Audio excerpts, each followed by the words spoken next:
Hello everyone and welcome to class of Amazon SQS, which is Simple Queue Service. So in Amazon SQS, what we require to assign a name to each queue. Now we can get a list of all queues or a subset of your queues that share the same characters in their name. Basically, a queue can be empty if we don't or if you have not sent any messages to it, or if you have deleted all the messages from it. We can delete a queue at any time, whether it's empty or not. This is basically the basic prerequisites. So next we are having a standard queue. Now what is a standard queue? It allows you to have nearly unlimited number of transactions per second. Standard queues support at least one message delivery. Standard queue makes best effort to preserve the order of the messages.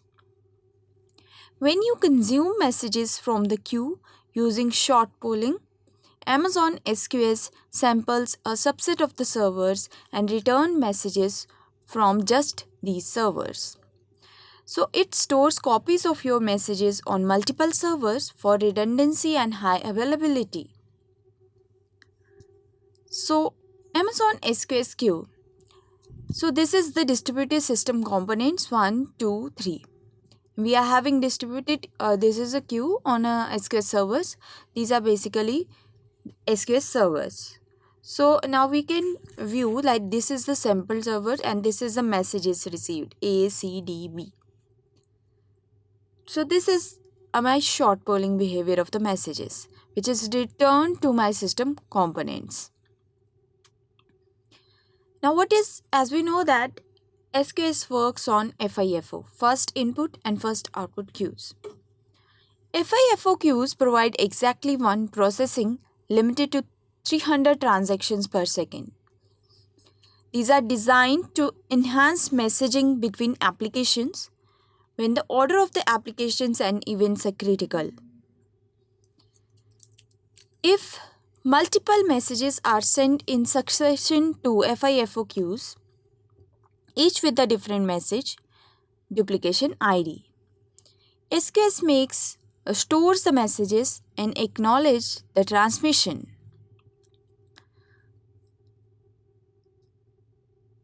Unlike standard queues, FIFO queues do not introduce duplicate messages.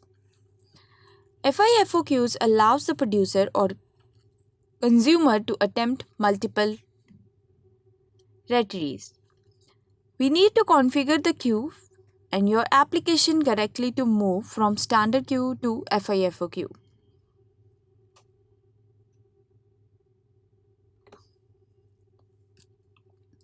So these are, now let's discuss about in-flight messages. This is a time axis. Message, receive message request and message returned. This is visibility timeout in seconds. Message is considered to be in flight after it's received from a queue by a customer, but it is not deleted from a queue. So those messages we call as in-flight messages. We are having message life cycle. Component 1 send message A to queue. Component 1, this is a message A. This is my queue.